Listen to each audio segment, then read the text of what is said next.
안녕하세요. 건설전문 변호사 김무승 변호사입니다. 최근 부산 진구의 단간모 재건축 정비 사업과 관련해서 분양 신청 연장 공고가 있었습니다. 이미 사업 시행 인가 고시까지 완료된 상태에서 한 차례 분양 신청 기간이 있었고 다시 한번 기간이 연장되었다는 점에서 그 조합원, 토지 등 소유자분들 사이에 이제 어떻게 해야 할지 고민이 많으실 것으로 생각합니다.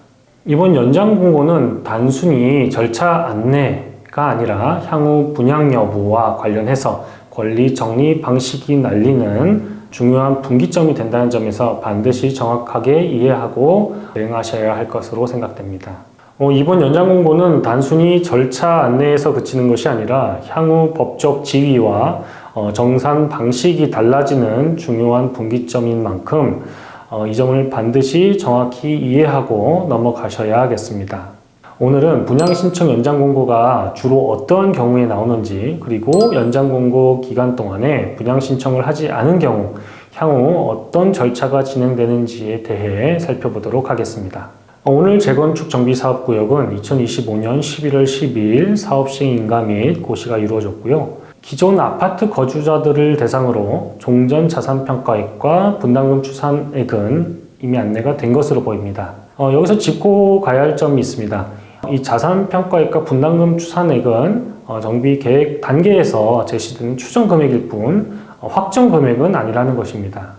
실무적으로 분양 신청 연장 공고가 나오는 경우는 주로 세 가지 정도인데요. 첫째로 초기 분담금 추산액이 예상보다 높게 산정되면서 조합원 다수가 분양 여부를 쉽게 결정하지 못하는 경우가 있고요. 둘째로 금리나 부동산 시장 상황의 변화 등으로 추가적인 판단의 시간을 요구하는 민원이 집중되는 경우가 있습니다. 세 번째로 조합 내부에서 분양 신청률을 높이기 위한 경우가 이에 해당합니다. 이런 사정들이 복합적으로 작용한 것으로 보이고요. 해당 재건축 조합은 2026년 1월 30일 분양 신청 연장 공고를 냈고 그 기한은 2월 14일까지로 지정되어 있습니다. 조합은 2월 14일까지 분양 신청을 하지 않은 토지 등 소유자들과 협의 절차를 2월 15일부터 진행할 수 있습니다. 아직 2단계는 조합이 매도 청구권을 행사한다거나 아니면은 토지 등 소유자가 벌써 현금 청산자로 분류되었다라는 의미는 아닙니다. 이 협의는 강제적인 것이 아니고 토지 등 소유자 입장에서는 그 협의에 응할 수도 있고 응하지 않을 수도 있는 그러한 단계입니다.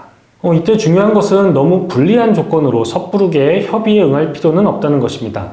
주변에 카더라 소문에 영향을 받아서 가령 금액을 현저하게 적게 한다거나 금액을 정하였지만 그 이행기에 그 지급의 기한을 정하지 않은 경우 등이 이에 해당합니다.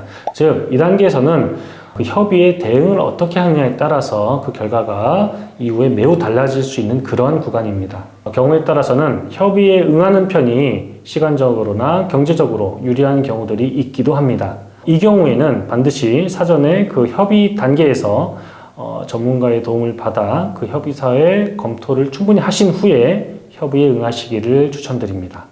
감사합니다.